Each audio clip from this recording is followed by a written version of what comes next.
There once lived a young man named Evan in a rundown neighborhood at the edge of the city.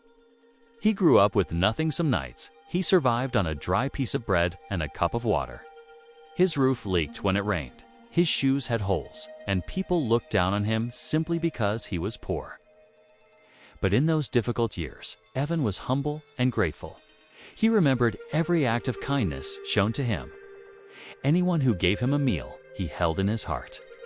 Anyone who let him stay a night when he had nowhere to go, he never forgot. Evan was gentle, sometimes so gentle that he let people talk badly about him, push him aside, or mock him. He endured everything quietly, believing that one day, if he worked hard enough, his life would change. And one day, it did. Evan's business suddenly took off. From a boy who had nothing, he became a man with money, status, and influence. But from that moment on, something inside him began to change slowly at first. Then, all at once, people from his old neighborhood messaged him. Evan ignored them. The man who once shared his tiny room with him when he was jobless passed by Evan, pretended not to know him. The neighbors who once shared their food with him received only a cold glance when he drove by in his expensive car. Evan started telling stories that made him look like a self-made hero.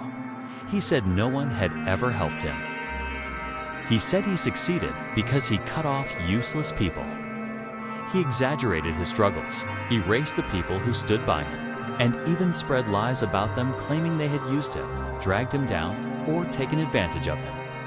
One day, Marcus, the friend who once paid Evan's rent when he was nearly homeless, came to visit. Marcus didn't ask for money. He didn't want anything back. He simply said, "Evan, are you doing well?" But Evan looked at him with a cold, distant stare and replied, "I don't owe you anything. If you think I borrowed money from you, you're imagining things." Marcus froze. He didn't need repayment. He only needed a little gratitude. But that, Evan no longer had. As Evan gained wealth, he treated people with growing arrogance. He judged them, belittled them, even insulted them just to lift himself up. At a fancy dinner party, surrounded by people who praised him, Evan laughed loudly and said, "I was poor because I stayed around worthless people.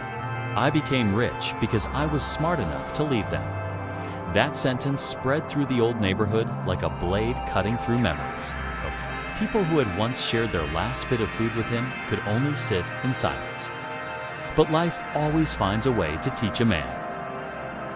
A sudden business collapse wiped out most of Evan's fortune.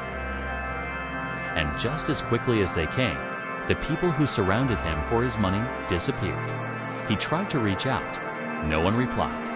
He walked back to the neighborhood he grew up in. Everything looked the same. The small houses, the narrow streets, the familiar smell of home. But this time, when Evan arrived, no one rushed out to greet him. Not because they hated him, but because they were tired of being hurt by him. Evan sat alone on the old steps where he once dreamed of changing his life. And only then did he realize, when he was poor, people protected him. When he became rich, he stepped on the very hearts that once held him up. And the greatest loss in life is not losing money. It is turning around and finding no one left who cares. In the end, Evan learned a simple truth. Money doesn't change a person. It only reveals who they truly are. And gratitude is something no rich man should ever forget.